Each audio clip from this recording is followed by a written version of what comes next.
If you want to enable or disable zoom on iPhone 16e, we need to go to settings. In the settings, go to accessibility, and then over here we can find zoom. Here we need to enable the zoom feature by tapping on the switcher, and as you can see, we have immediately the zoom enabled. In order to move around, we need to use 3 fingers. With 3 fingers, we can reposition the zoom, and if you want to disable the zoom, then we can double tap with 3 fingers. So use 3 fingers in order to activate and deactivate the zoom while the feature itself is enabled. So you can also double tap, and when you are holding the screen with 3 fingers, you can move it up and down in order to zoom in or zoom out like this. So tap once, and then for the second time you want to keep holding in order to zoom in and zoom out.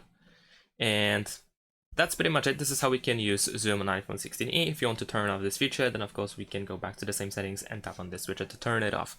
Besides that, we also have additional settings like even the maximum zoom level, which we can increase or decrease over here by moving on the slider. And that's all. Thanks for watching, leave a like and subscribe to my channel, and see you in my next videos. Bye!